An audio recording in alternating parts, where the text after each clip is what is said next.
Okay. Hey everyone.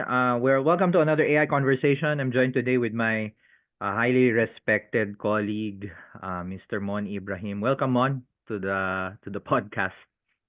And thank you, Doc, for having me in your podcast. As I've said during the pre-recorded conversation, we can talk about anything. Okay, Oo nga and eh. I believe we have a lot of things to actually talk about. Yeah, I mean, obviously, I don't want to waste the moment. This conversation has been a long time coming, no. But for someone to talk to someone like you who's been around for, di ko na lang sabihin how long. Bahala ka if you want to share. Pero you've seen it all, no? So maybe for the benefit of a lot of people know you already, but tell us how it was when you were starting out your career. You mentioned you worked for NCR kanina. How were things then? And then maybe let's compare it to how things are doing now. No?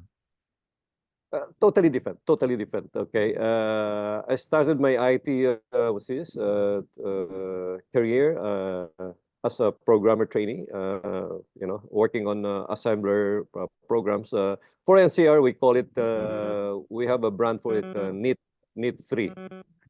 Yeah. Okay. And so we're basically working with mainframes. At that time, there were only three major computer companies.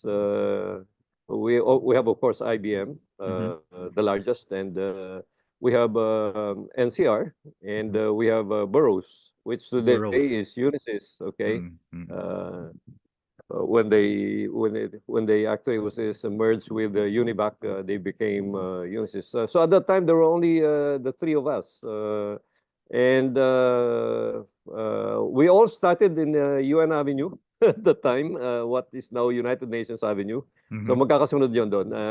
The NCR building, the IBM building, which used to be, I believe, just across what used to be Film Life building there in UN. Yeah. Na the Yeah, ginibanan nila, 'di ba? The Film Life with the yeah, I theater. think so. Which is actually one of sayang yun, it became an icon there. And Mm-mm. then of course Burroughs. So that was also the time when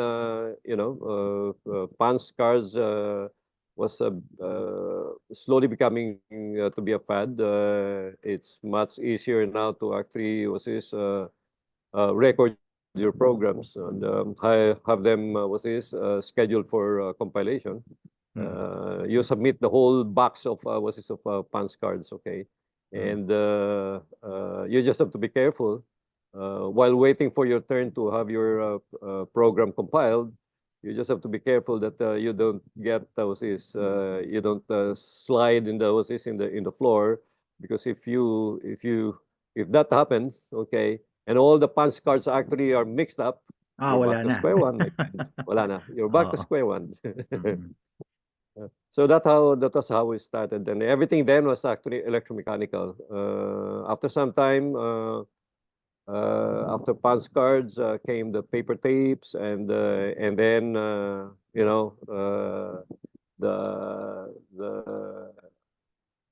computers, the mini computers came into being, okay, with all the removable discs, which at that time were actually, something really, really Malaki. convenient for everyone, Mm. malalaki, okay. Mm. Ang laman nun is 2 meg was his capacity. Mhm. So instead of, and it actually made everything, how do you say that? You can actually bring your files, your programs in a disk drive as large as a plangana. Mhm. Okay, you Mm. can bring it home and bring it to the office the next day. So it made everything so convenient. So instead of just recording on magnetic tapes, which were basically used as mostly as backup at that Backups. time na. Tape backups. Okay. Mm. Tape backups. And ang dala-dala mo actually was these drives. And then it became 10 meg, and then, and so on and so forth. Then came the personal computers. I remember my first desktop computer was with an 8-inch floppy disk. Mhm. Remember that? Mm. 8-inch floppy disk. Okay. Yung double. Wala pa yung Kasi hindi pa yung yung maliit. double. Oo. Hindi pa yung maliit. Oo. Okay. So 8-inch TRS TRS was it TRS 80? Okay. Yeah, yeah. Dalawa pa yung ano doon. So you can actually work on the upper what's this? The upper Disc 1, disc 2, floppy disc disk. A, disc B. This one, this two, and then isa-save mo sa disk drive 2.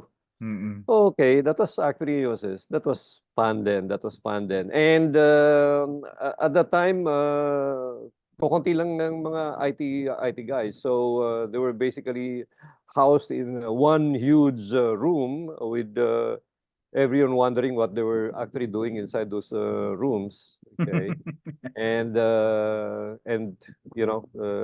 as always. Uh, we were getting much higher salaries than the rest of us of the people in the organization. At that time, you won't believe this. I was actually one of I was assigned to. I was in fact hired to eventually manage the launch of the NCR ATMs in the Philippines. Oh Mm. my goodness, Mm. that was 70s. Okay, ATMs. and ATMs. Mm. At wala pang gustong gumamit noon because nobody wanted to actually put their money in a box such as that, so you can actually withdraw anytime. It took a while before ATM actually became Popular. Mm. popular or accepted. So nag-umpisa yan, ang nag-umpisa diyan were actually people like PNB and BPI. Yung BPI, they were using Express IBM. Teller. They made a big deal of it. Express Wala Teller. pang Express Teller at the time because everyone, they were basically just to make everyone, just to show everyone that it works, okay? Ang ginagamit lang nila sa employee payroll ng mga banko itself, Okay. ng mga empleyado nila. Not for the mass market, just Not for for the employees. mass market, not Mm. for the mass market. So that was when IBM started theirs with BPI and PNB started with NCR. So funny times. Nako, every time you actually talk to prospective users, banks, no? A lot of questions are being asked. Hindi ba mawawala yan? Paano pag binuksan yan? Not realizing that you need to actually have special tools for you to be able to open those I ATMs. remember pa nga, some people actually thought, nung nag-mass market na si Express Teller, early 80s, na may tao sa loob. Yes. Thought that there was someone actually feeding the money out and in. No? Yes. No, really, really funny. Okay, really funny. Mm. And but after a while, by the turn of the millennium, 2000, was basically, you know, uh, it's a given that every Teller time machines. you're actually paid by your company, your salary, it has to be through ATMs. Okay, if not, then ang iisipin ng mga tao siguro construction workers. No? Nothing against the construction workers, but Yung mga pay envelopes dati. pay envelope dati, Oo. pay envelope. Yeah. Oo.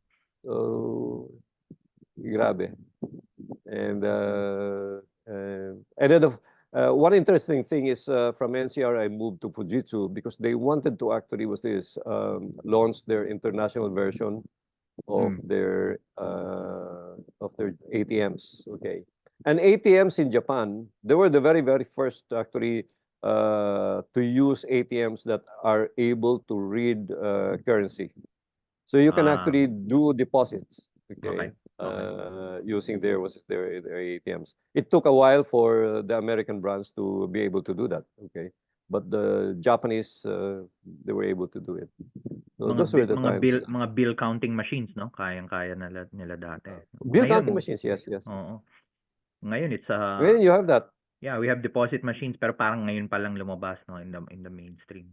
Decades later, pretty much. Early 2000 nung lumabas yung mga American brands with those things. Yeah. Yeah. Okay. But it was a funny, it was a very amusing and, not funny, but very, very amusing and out of this world was this journey from how it was during the early 70s. I started mid 70s up to the time I retired from I was in private sector in early 2000. So Okay. Well, nakita ko yung obviously, evolution. something stay the same, something's changed, no? So, and there have been many of these mga technology cycles. What do you say is a common parang cycle? Kasi eto na tayo, fast forward to today, we have AI naman. But AI is nothing new. And we've had many cycles before. All dating all the way back to yung the implementation of the ATM, and I'm sure or what sige nung time na the internet was in its nascent stages in the 90s, no, you've already been working several years by then. How do you remember that era? And parang people are always skeptical of new technology when it comes out yata, no? It was actually UP Diliman who started testing the internet here in the Philippines. Of course, we had people like Dr. Bill Torres, who set up Mosaic. Was it Mosaic? Was this Communications? They were the very, very first. Was this ISP in the Philippines? But internet in the Philippines started as something that was being used by UP for academic purposes. So and because it started in the academy. Nobody actually cared about it so much until the company where I was working at that time. I think I was with Fujitsu at the time. We started getting our hands dirty on the internet. Was this early 90s or mid 90s siguro, or early 90s. And we were sending out, there was before all of this was this ano tawag sa kanila? ISPs. ISPs came into being, and what's this? There's the internet. What's this?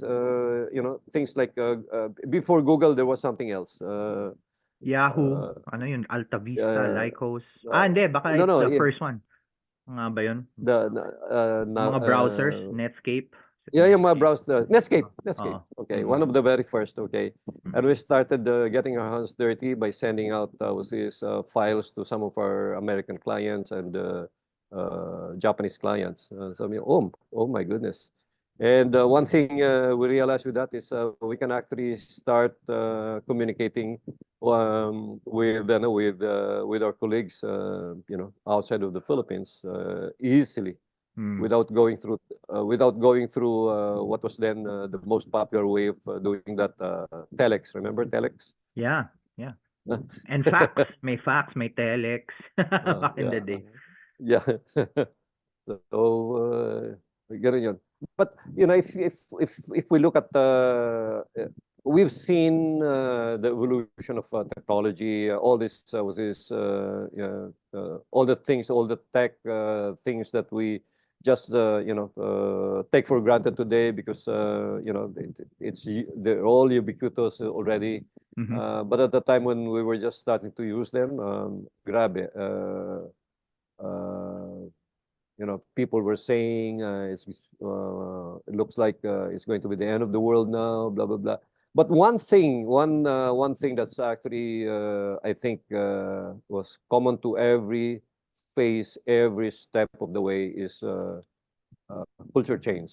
Okay, it's the technology is there, ready to be used, but until the organization is actually able to get everyone to see and to actually have that mindset that it's going to be able to work, okay, nothing will work. Yeah. So it's culture change is very, very important in every new tech development.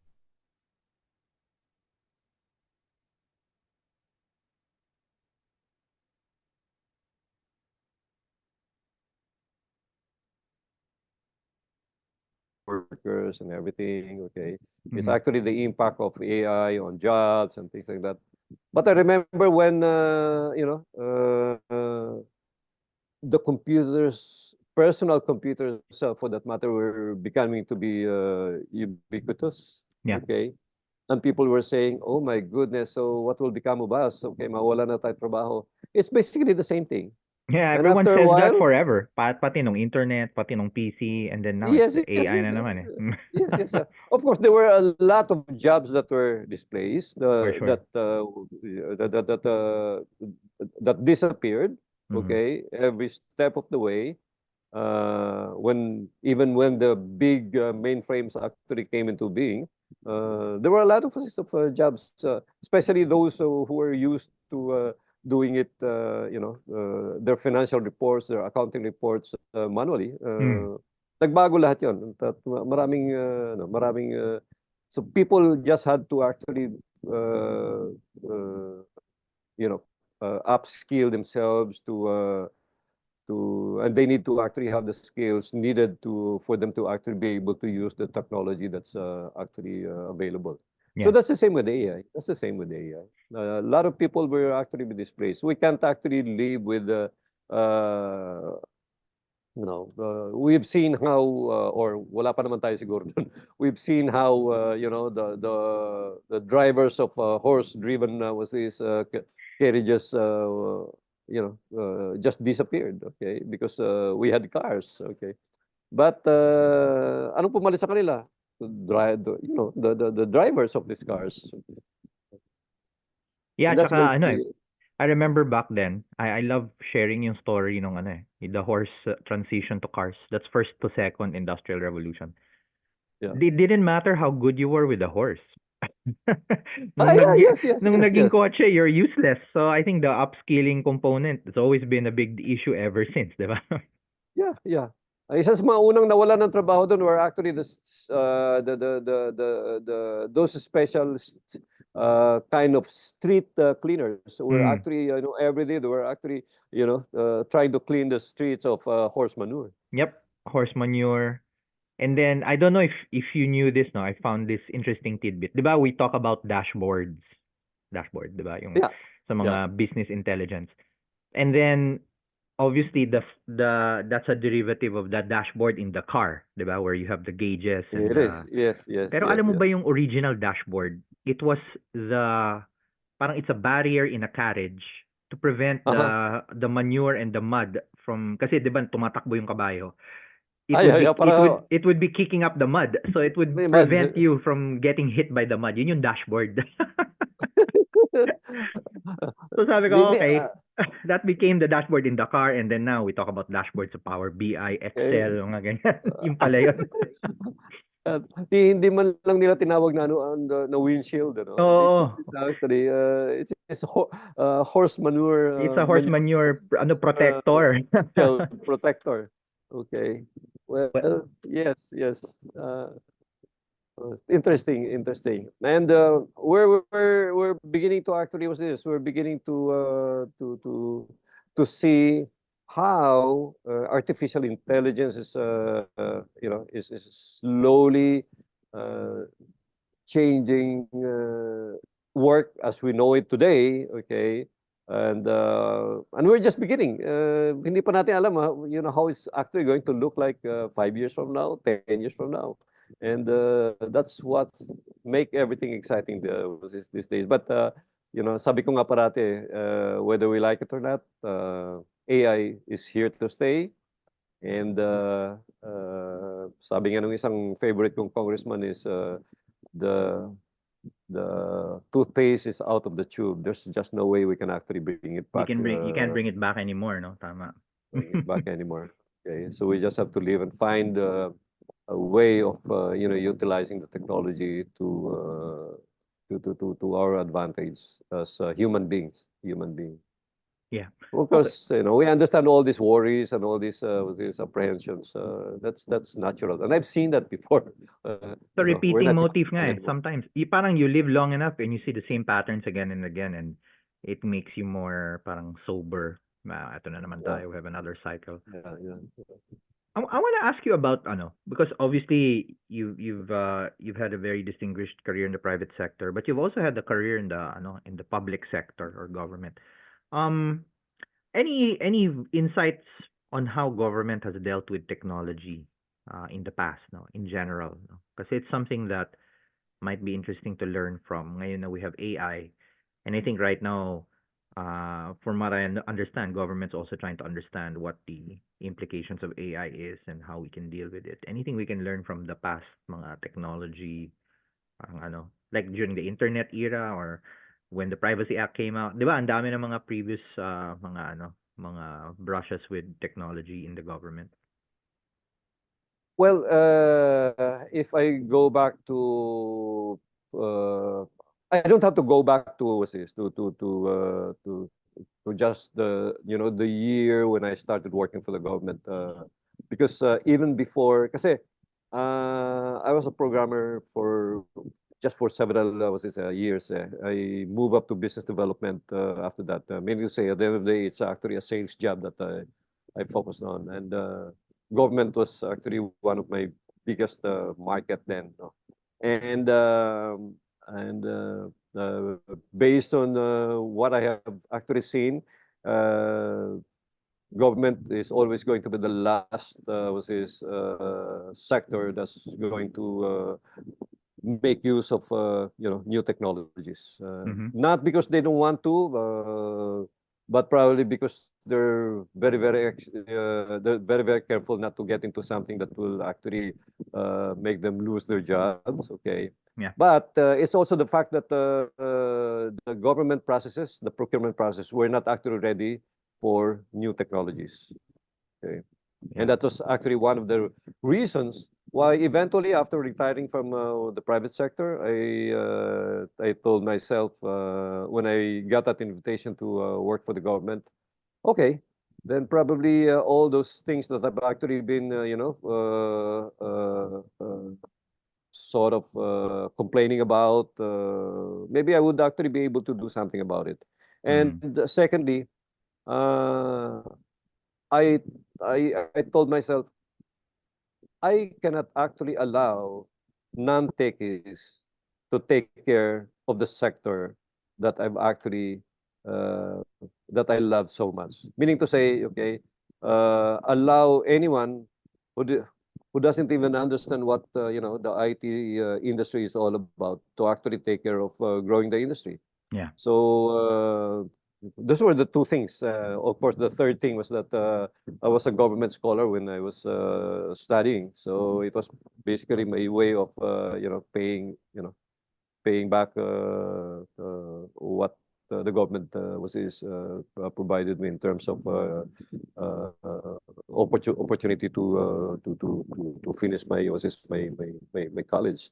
So those were the three things. So change the procurement system, okay, and then uh, try to actually take care of the ICT industry, and lastly payback. Now, the interesting was this aspect of my stint with government was actually trying to change the procurement system. When the procurement law came into being in the mid 1990s, it was already a big jump from how it was prior to when the law was actually passed. And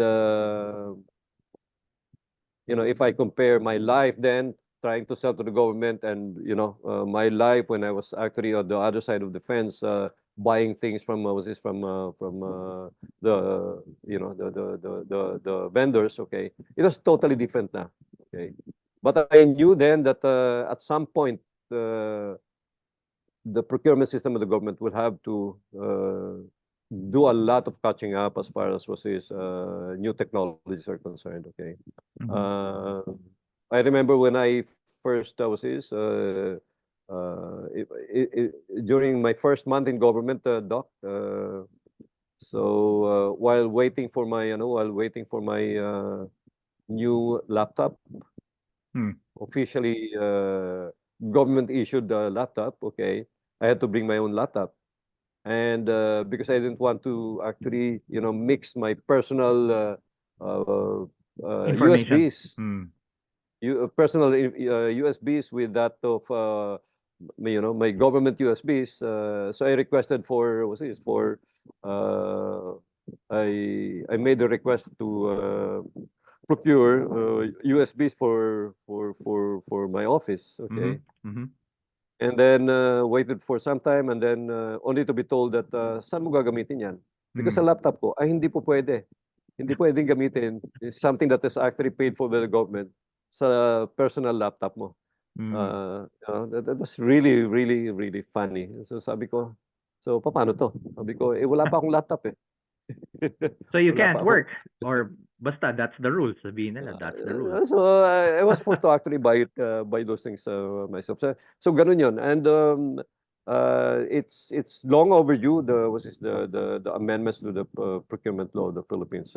It has to reflect not just the needs of the times, okay, but it has to actually be future, at least not future proof naman, but future ready. Okay. Mm-mm-mm. So Mm-mm. we should actually be, our lawmakers, dapat na medyo nakikita nila what's going to be the next as far as sources technology is concerned. Now, the other aspect is, when I was, before I joined the government, the turn of, was this of yung mga 1999, 2000, we were beginning to see that there's going to be a big that the global IT industry will be disrupted by something that we now call the business process outsourcing. Okay. Yeah. Yeah. And how did that begin? Very, very few people actually realizes that it all began with the Y2K scare.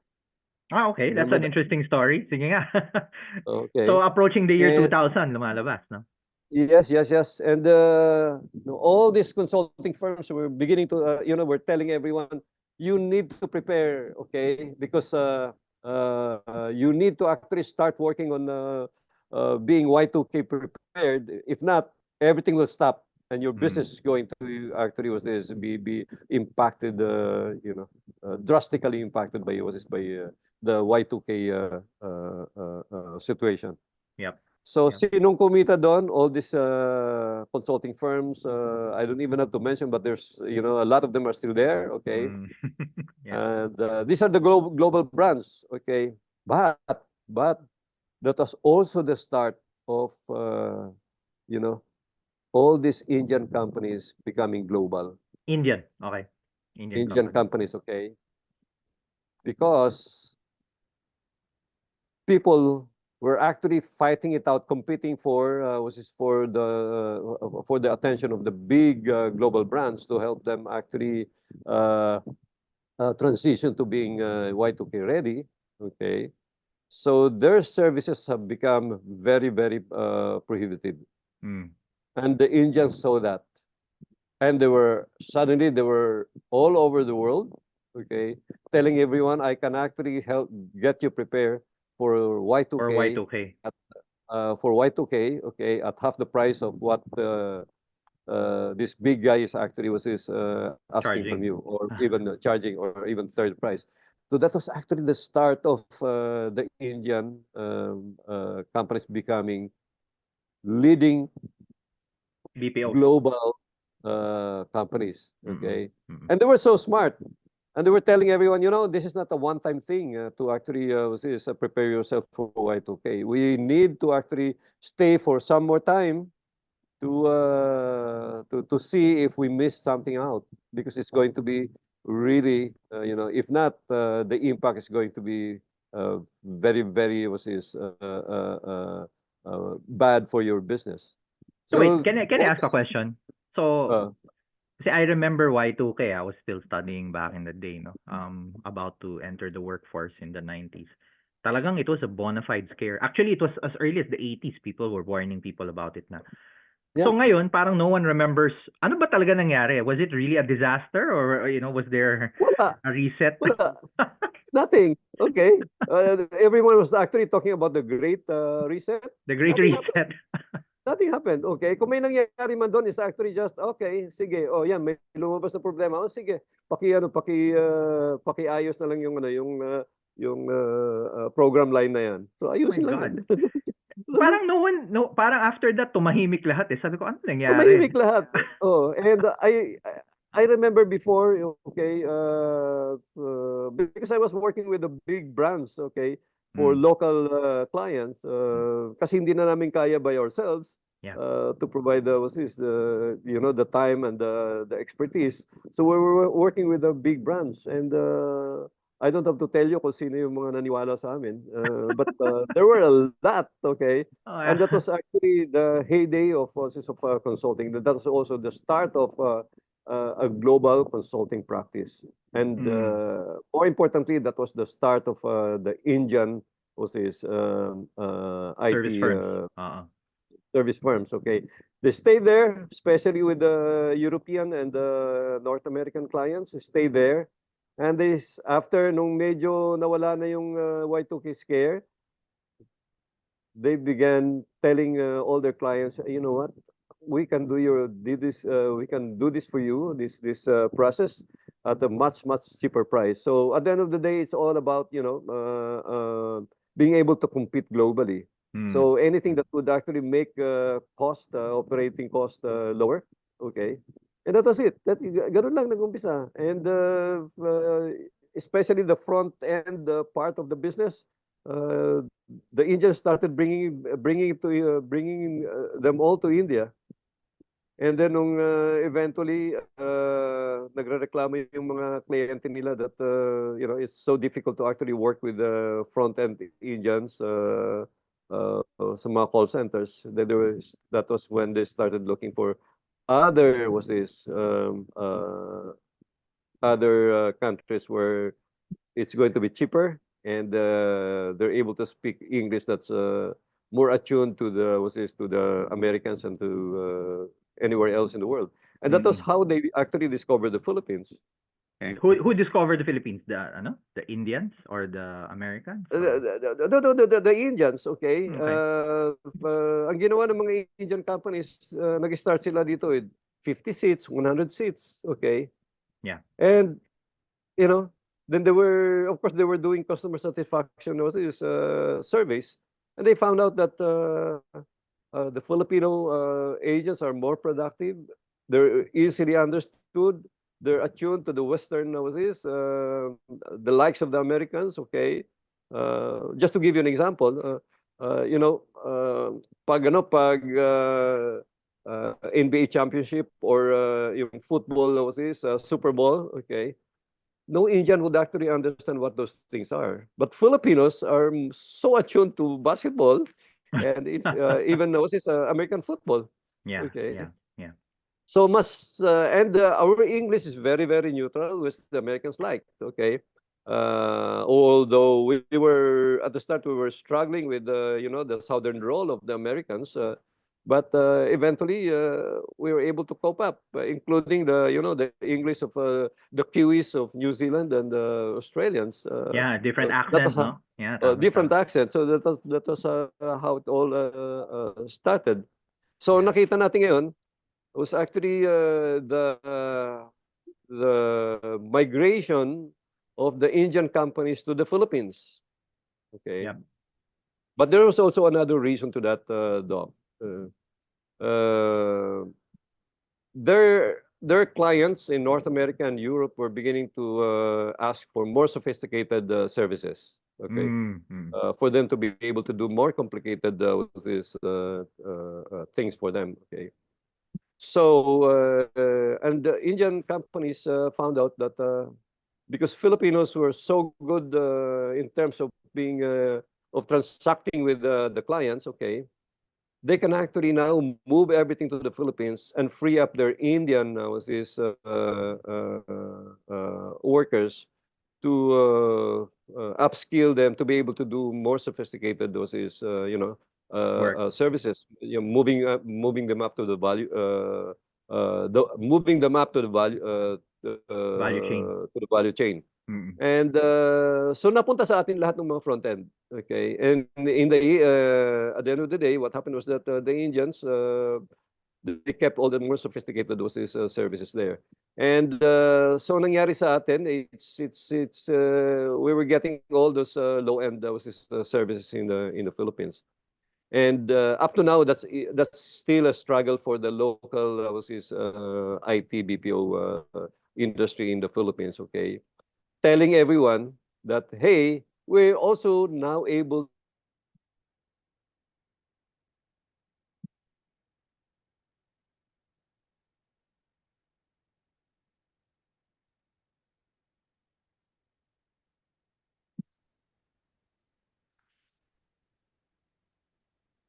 provide Hello. so ganun nangyari. So Mm. why is that happening? Why are we letting it? At the end of the day, Doc, when I was actually taking care of the industry, there were a lot of opportunities open to the Philippines, and I thought that okay, let's focus on the jobs themselves. Yeah. Okay, Tama. because no other job opportunity would bring the kind of salary to any ordinary a Filipino fresh graduate. It's Mm. just the BPO sector. Okay, saka na natin problemahin how to actually move up the value chain. Mm. Dito muna tayo. And but in the beginning, I was also beginning to see some struggles because it was very, very Metro Manila centric. Yeah. Okay? Yeah. Para bang all these Indian companies, ang nangyari kasi dyan, all these Indian companies, Doc, although they're Indian-owned, but Yep. registered in the US. So technically, they're actually American companies, okay, Mm-hmm. who've been setting up offices here. So, and for most of them, the only place they know here in the Philippines is actually Manila. So they were all converging here, even Eastwood, Makati, every building there. Wala pa masyado at that time sa BGC, okay, as far south as Alabang, okay. So when I entered the public sector, my first was this first one of the first thing I actually did was solve the issue on the expansion of of these IT BPO companies. Mm. And because I actually worked in India, nakita ko kung ano yung mga initiatives nila to actually allow for expansion to their IT companies. I just followed what they were doing there. I just rebranded the whole thing. In India, they called it the second tier and third tier cities initiative. Okay. So Cities. nung ako Third ang tier gumawa, cities. Mm. third tier cities. So ano itong mga third tier cities? At the time, they were actually just beginning to develop cities like Pune, Hyderabad, which now are actually BPO centers of excellence. So ni-rebrand ko lang siya, Doc, into Next Wave series para naman hindi sabihin kinopya ko sa India. So Oo. Oo. Kasi so in India, what was it called? It was called third tier in India. third tier cities Okay. initiative. Okay. So luckily, I had a very strong, I was able to develop a very strong relationship with what was then BPAP, which is now IBPAP. Okay, and they decided to actually work with me. So we had that Next Wave series initiative started in 2007. And that was when we helped develop cities like Davao City, Bacolod City, Cebu, and even uh, uh, Angela City Clark. Okay. Now, if we look at what's this, the where the players, the big players are right now, they're in more than 30 cities now. Okay. And if you look at the 1.5, approximately 1.5 million Filipinos working directly employed by the sector, Yep. I'd say about 40% of that are actually already in cities outside of Metro Manila. Can you Mm. imagine, 50,000 50,000 workers in Bacolod, with each worker receiving 25,000 pesos lang every month? How large is the economic contribution of the sector in Bacolod Mm-hmm. Mm-hmm. and Iloilo and Davao and all these things? It it changed the landscape of the Philippines. Okay, Mm-hmm. and it's a good thing that the new leadership team of the ICT has decided to continue that. Although they changed the brand, but it's Still the basically same just thing. the Iba same lang thing. yung label. Mm-mm. Okay. And we were able to actually develop. Now everyone, nung umpisa, maraming galit na legislators, okay, because they thought, why are you actually, why are we giving menial jobs to assistant fresh graduates who are supposed to be working for, for big companies and developing careers out of the skills that they learned in school. Now you're just asking them to actually answer phone calls. Mm. Now Mm. everyone realizes how important the sector is. So everyone is trying to actually tell the ICT, hey, I want my city in the province to become the next uh, site for BPO locators. So it totally changed everything. It totally changed everything. But that could actually be changed again. Going back to AI, that could be actually changed by AI, and we're beginning to see this in India. Mm. I have a question. Actually, a couple of questions. First is one of the things that, and I have a personal experience with this because I also worked in a bank shared services once upon a time. No? Was there ever what was the discussion on like the stigma in a BPO? Because it seems to be it's not a high kumbaga, no one talks about it openly, but on the ground level parang that's there, no? Like do people still avoid mentioning that their children are working in a BPO? Because I find that strange only here, no? But I've met Indians, I've been to India, I've been to Bangalore. That wasn't necessarily the vibe there. Pero here in the Philippines, at least a couple of years ago when I was working in a shared services, there was this thing na you're working in a proper bank or a BPO bank. Parang ganun. Or are you going to waste your career in a call center or not, no? So when you guys were starting it out, was that a thing or did that just happen Yeah, later? it's even worse, Doc. Okay, Mm. because unang-una, you know how it is in the Philippines when people see you working in the evening, At night, and they yeah, say correct. Mm. at night, okay, oh my goodness, saan kaya nagtatrabaho Ano tong trabaho mo? bakit anong trabaho mo, okay? Oh. And we will tell them, I'm working for a BPO. Ano yun? Mm. Okay. And because, they report to office early in the evening and, end their shift in the morning. So what do most BPO workers do, call center agents do? They go out to drink early in the morning. Mm. Okay. Mm. So this, and not only that, during their break time, midnight, people see them converging in the corners. Okay, everyone smoking and everything. Okay, and of course, um, the industry was providing the jobs needed by Filipinos. Mm. And if there are sectors in our country that doesn't like that to happen, they want to see the Philippines mired in a deep hole, okay, because they Mhm. wanted a system change as far as the government is concerned, okay. Wow, that's so sad. Though, Oh my God. and there were you'll be surprised that we had a lot of studies done that was actually initiated by these groups, okay, just to tell everyone how bad the sector is. So we've heard of dumadami yung mga sexually transmitted diseases in the sector because everyone is doing their thing in the fire escape stairs, okay. Dumadami yung mga drug addicts because of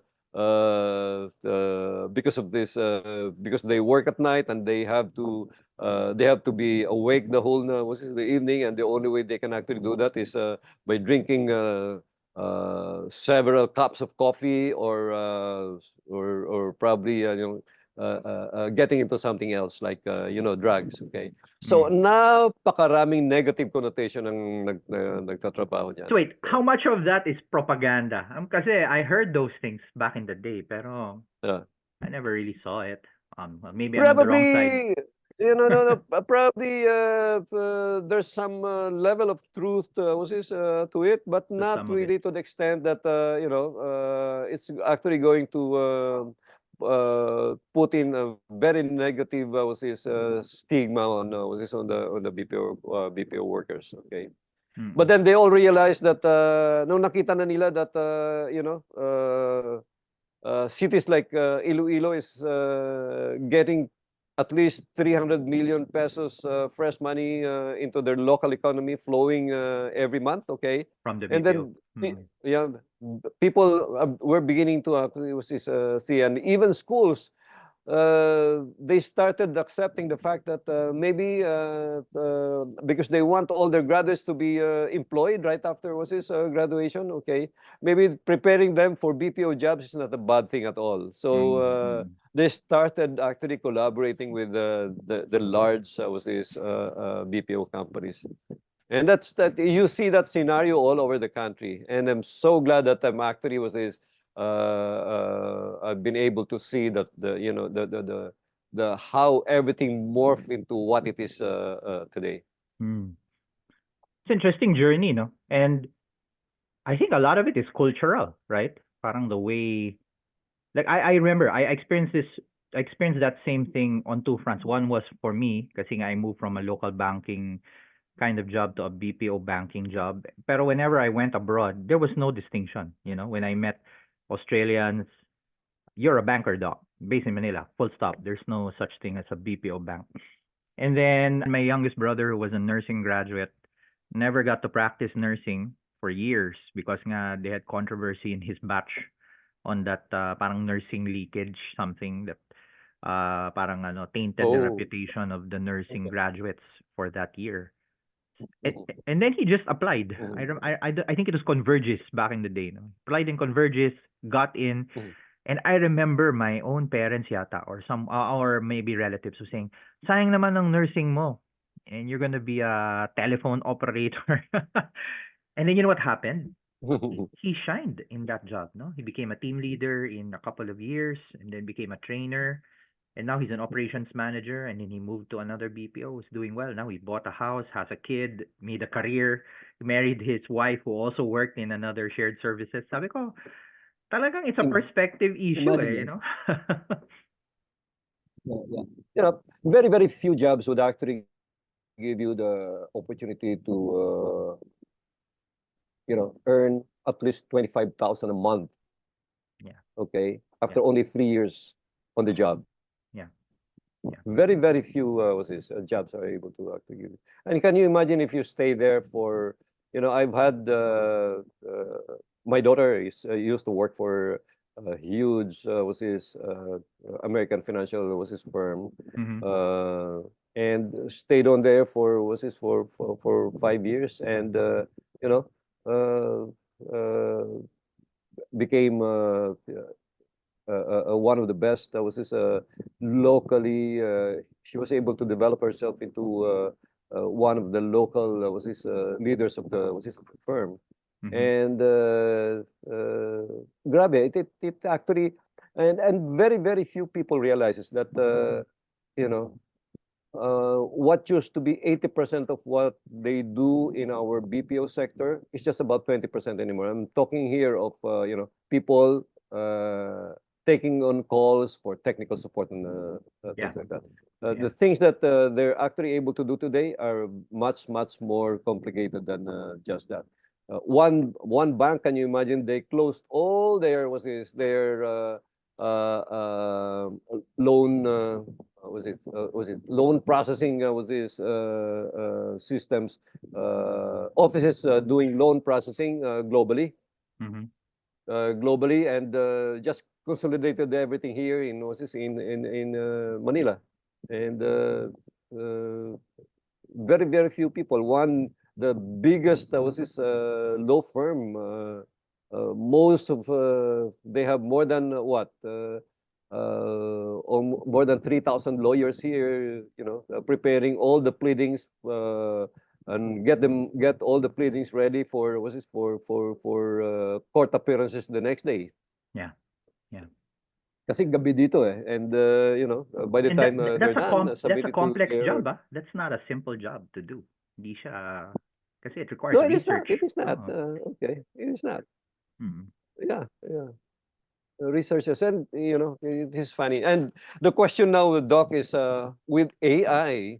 Okay, we barely talk about AI. Mm. How will all of these jobs look like? And that's going to be a very good topic for you in your next Yeah. AI conversation. You know, I keep telling people, dalawa lang yan. And it depends on the ratio, no? There are some jobs are like accounting. So I'm actually an accounting graduate. Mm. I never became a CPA. They were not killed by Excel. Excel was the power up back in the day, lumabas yun, and people were busy using adding Oh yes, machines and columnar pads, and I was one of yes. their first adopters. I'll use Excel. But accountants adopted it. So And pencil. yeah, correct. Columnar pads and pencil. And pencils, 'di ba? And then and that's why usually mga accountants madudumi yung mga dulo ng kamay kasi they're always, Kamay. scrummaging through these figures. So Excel did not kill accounting. Accounting became Excel driven. And then there's another job which is the encyclopedia salesman. Once upon a time that was such a lucrative career, di ba? Yeah. And then when Wikipedia and the internet came about, wala na, that's it. People didn't believe it. I remember people were saying, wow, Wikipedia, that's a free encyclopedia. Who would use a free encyclopedia? We should, you pay Britannica and Colliers and Carta thousands of dollars for up-to-date information. And then now, well, I think they're still around, but Wikipedia is the de facto first source of truth, and then you just trace the sources. So which jobs are And the like funny that? thing, Yeah. and the funny thing, Doc, is that so who are the people? Is it actually Wikipedia itself who's doing the research to put in all the definitions there? Or They're AI all na. actually was this crowdsourced, diba? Oh, correct. That's right. Or Everyone AI submits. na, AI na. So yun nga, which of these Yeah. jobs will be like accountants that will be augmented by AI, and which of these jobs will be like encyclopedia salespeople who will be eliminated? That's the question. But it won't be 100%. May ratio eh. Parang back in the day, Express Teller did not kill the tellers. Unfortunately, we still have human tellers. It took time for people to adopt. Yun din yung isa pang question. Even if the technology is there, how quickly will we adopt it? Some of these tech is not even Yeah. new. It's old. And yeah, definitely. And a good question would actually be how would the world look like 50 years from now? Yeah. But if I look at my career, it actually spans almost 50 years. Okay, I started in 1975. Yeah, you're and right. one more year is Ito going to na, be ito 50 na. years. Okay. Oh, golden anniversary. So basically yung kinuwento ko ngayon, basically what happened from 1975 to up to 2024. Okay. So 50 years from now, somebody like me would actually be telling the story. In 2025, this is how we actually started. Sorry for all the dogs here. That's okay. And And this is how technology changed our lives. Everything, everything.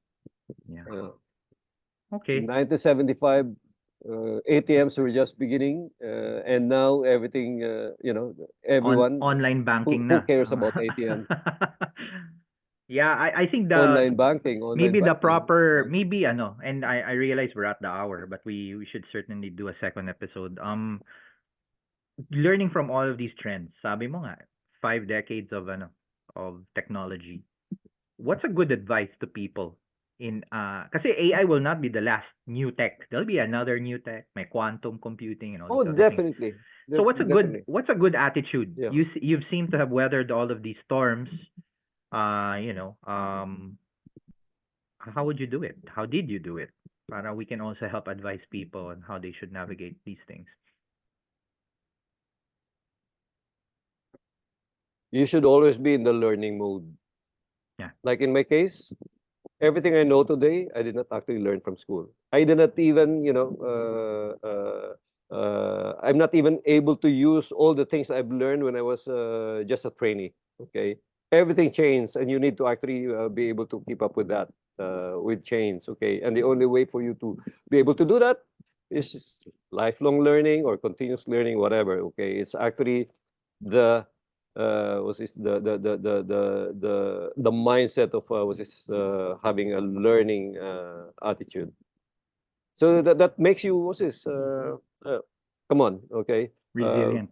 By this time, Doc, how much of the things they taught you about accounting ang nagagamit mo ngayon? Wala, Okay. zero. Well, maybe the plus and the minus. My background,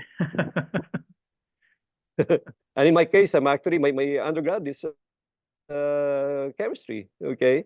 So, saan ko nagagamit yan? Well, nagagamit ko lang with, when I see, what's this, chemical symbols, okay, oh, that's silver. Oh, that's iron. Okay, that's, yun lang, The Doc. periodic Everything table. else, yeah, everything else, today, I learned from LinkedIn, I learned from what's this, from all these learning platforms.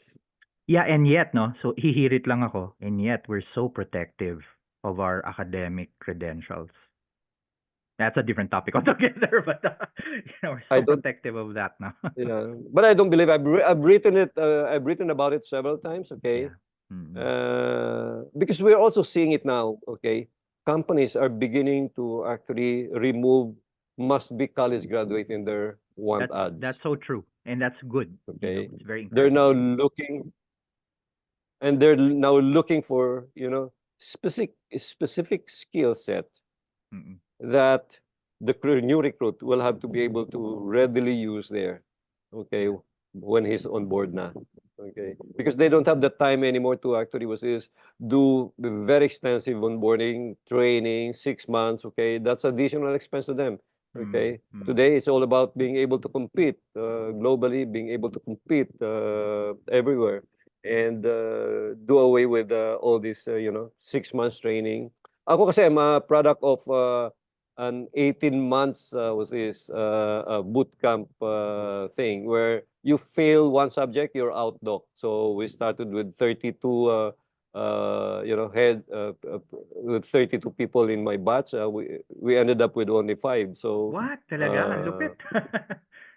The attrition, no? 18 months yun, 18 months yun. If you fail one, yeah, if you fail one subject, you're out. You're out. Oh, man.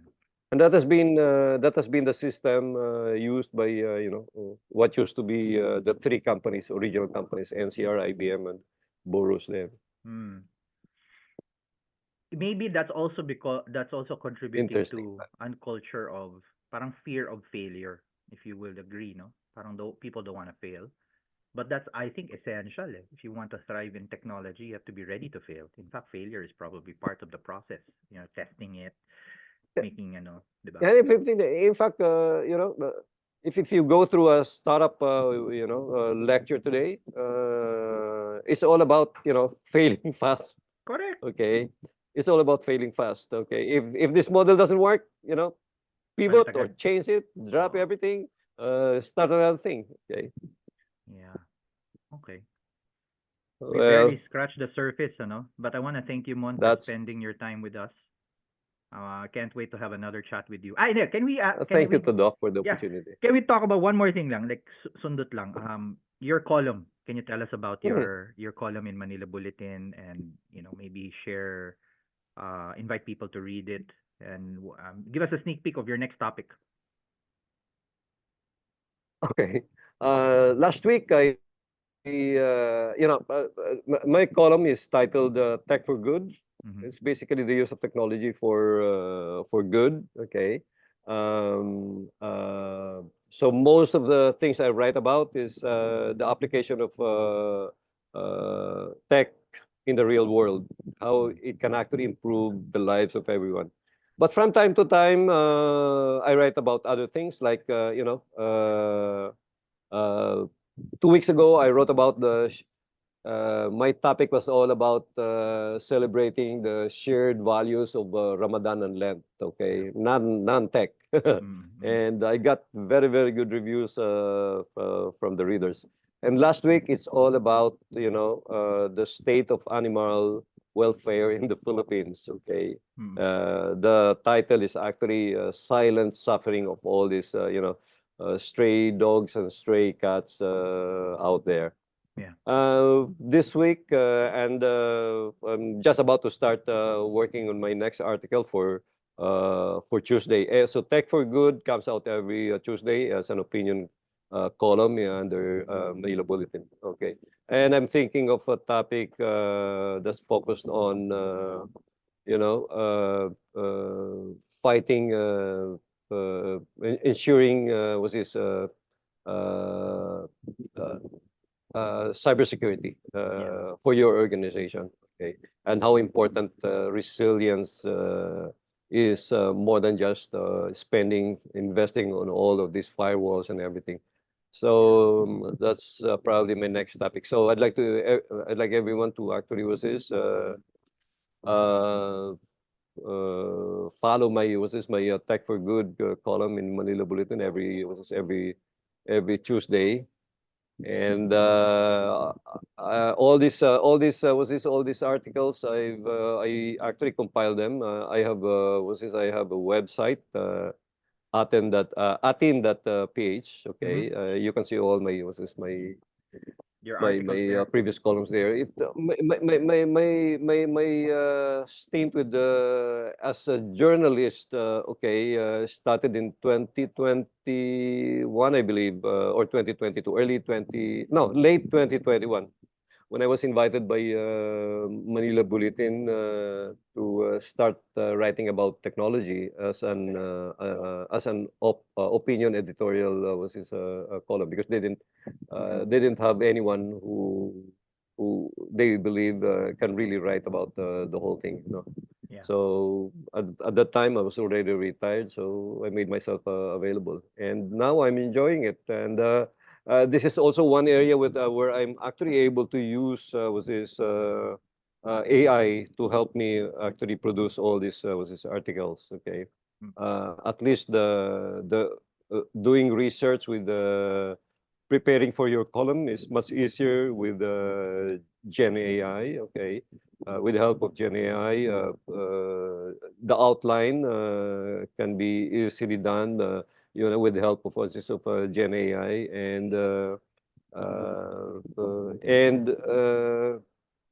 I'm not actually ashamed to tell everyone that I'm actually using AI, not naman to write the whole thing, okay, but at Yeah. least to help me with my research and It's becoming the new normal na, no? Parang outlining, internet, preparing once for it. upon a time, people were ashamed to admit they were Googling. Yeah. And then now people are Yeah. Basically the digital. same. Yeah, basically the same. Sige. Okay. Yeah. Thank you very much again, Mon, So, for joining us. And hope to see you again in another and thank you conversation. so much, Doc, for this opportunity. Yeah. Yeah. Appreciate Thank it. you so much for this opportunity. And don't worry, there are other people who can actually talk about, uh, you know, what had happened the last 50 years, and what's going to be, how the next 50 years is going to look like. Yeah, maybe one day I'll Thank be you for this talking about opportunity, Doc. the last 50 years at some point then. No? But thank you. You've been a great inspiration to everyone. Thank you, Doc. Thank you, Doc. Okay.